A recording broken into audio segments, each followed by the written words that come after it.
পুরো একটা জীবন কাটাতে হবে তোমাকে ছাড়া। এর থেকে বড় কষ্ট কি হতে পারে? তোমাকে পাইনি বলে আফসোস করছি না, শুধু ভয় হচ্ছে প্রতিনিয়ত যেমন করে চোখের পানি ফেলছি সেগুলোর জন্য তোমার না কোনো ক্ষতি হয়ে যায়। তুমি বিশ্বাস করো পাখি, আমি মন থেকেই তোমার সুখ কামনা করছি।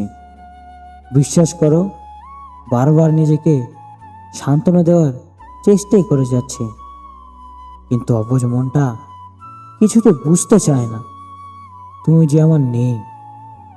তোমাকে পাওয়ার ভাগ্য নিয়ে আমি জন্মগ্রহণ করিনি। তোমাকে পেতে হলে যতটা ভাগ্য লাগে সেই পরিমাণ ভাগ্য আমার নেই। ফুটো কপাল গো পাখি, যে কপালে আপনাকে ধরে রাখতে পারলাম না। আফসোস নেই জানো, তবুও ওই উপরওয়ালার উপরে একটা অভিযোগ আছে। আপনাকে যদি আমাকে নাই পাইতাম তাহলে এত ভালোবাসা, এত যত্ন কেন? কেন আমার আপনার সাথে পরিচয় করে দিল? কেন আমার আগে এতটা আশা, এতটা স্বপ্ন দেখালো?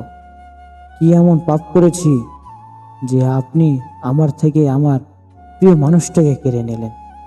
কেন তাকে আমার থেকে দূর করিয়ে নিলেন? কথাগুলো একটি ফেসবুক পোস্ট থেকে নেওয়া হয়েছে। যদি আপনাদের ভালো লাগে তাহলে ভিডিওটা লাইক করুন ও ভিডিওটাকে আপনার প্রিয় মানুষের কাছে শেয়ার করুন।